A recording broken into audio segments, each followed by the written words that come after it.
அரவிந்தர் அங்கே வரத்துக்கு இன்னொரு காரணமும் உண்டு. செல்லம்மாவுடைய சாம்பார் அவருக்கு ரொம்ப பிடிக்கும். ஆமாம், எத்தனையோ நாட்கள் வந்து பாரதியார் வீட்டிலிருந்து செல்லம்மா செய்த அந்த சாம்பார் அரவிந்தருக்கு போகும். சாம்பாரும் பொரிச்சப்பளமும் அவருக்கு பிடிக்கும். இதெல்லாம் எப்படிலாம் வாழ்ந்திருக்காங்க, அவ்வளோ வறுமையிலையும் எவ்வளோ ஒரு சௌபாகியத்தோடு வாழ்ந்திருக்காங்க பாருங்க.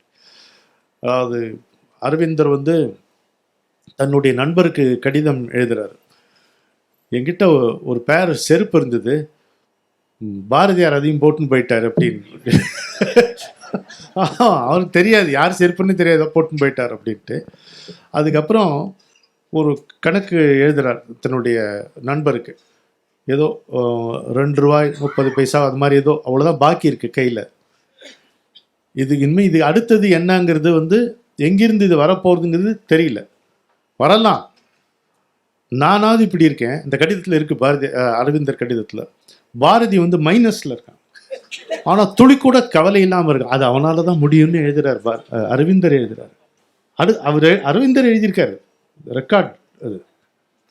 அது அவனால் முடியும் அப்படின்ட்டு எழுதியிருக்கார், நம்மளால் முடியாதுன்ட்டு எழுதியிருக்கார். அப்போ இந்த மாதா பராசக்தி அப்படின்ட்டு லக்ஷ்மியை புகழ்வானா ஒருத்தன். அப்போது அந்த நிலைமையில் நம்மால் புகழ்வார், அவ்வளோதான். மாதா பராசக்தி வையமெல்லாம் நீ நிறைந்தாய், ஆதாரம் உன்னையல்லால் யாரெமக்கு பாரினிலே.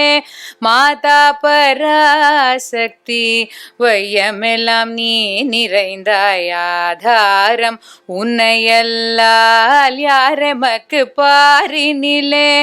ஏதாயினும் வழி நீ சொல்வாயமதுயிரே, வேதாவின் தாயே மிக பணிந்து வாழ்வோமே.